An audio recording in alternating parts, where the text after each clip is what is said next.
Hi friends, welcome back to మహా food blogs. మీ అందరికీ ఉగాది శుభాకాంక్షలు. ఉగాది అనగానే మనకు గుర్తొచ్చేదైతే ఉగాది పచ్చడి. మేము ప్రిపేర్ చేసే ఉగాది పచ్చడిని అయితే చూసేద్దామండి.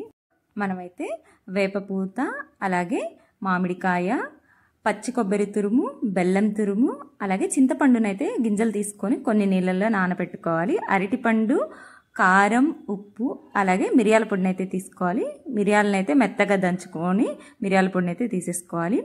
ముందుగా పచ్చి మామిడికాయనైతే ఇలా చిన్న ముక్కలుగా కట్ చేసుకొని ఈ మామిడికాయ ముక్కలను అయితే ఒక బౌల్లోకి తీసుకోవాలి.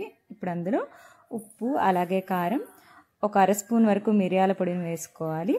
పచ్చి కొబ్బరి తురుమును కూడా వేసుకున్న తర్వాత ఒక 2 స్పూన్ల వరకు బెల్లాన్ని మెత్తగా ఇలా దంచుకొని ఆ బెల్లం పౌడర్ని కూడా ఇందులో వేసుకోవాలి. ఇప్పుడైతే వేపపూతనైతే వేసుకోవాలి. 1 స్పూన్ వరకు వేపపూతనైతే ఇందులో యాడ్ చేసేసుకోవాలి. తర్వాత అయితే అరటి పండుని అయితే వేసుకోవాలి. అరటి పండుని కూడా మెత్తగా ఇలా చిన్న ముక్కలుగా చేసేసుకొని వేసేసుకోవాలి. ఇప్పుడైతే లాస్ట్లో చింతపండు రసాన్ని అయితే వేసుకోవాలి. మనం నానపెట్టుకున్న చింతపండునైతే ఇలా రసాన్ని తీసుకొని చింతపండు రసాన్ని ఇందులో వేసుకొని అంతా అయితే ఒకసారి ఇలా కలిపేసుకోవాలి. ఇలా షడ్రుచులతో కలిసిన ఉగాది పచ్చడిని అయితే ప్రిపేర్ చేసేసుకున్నాము.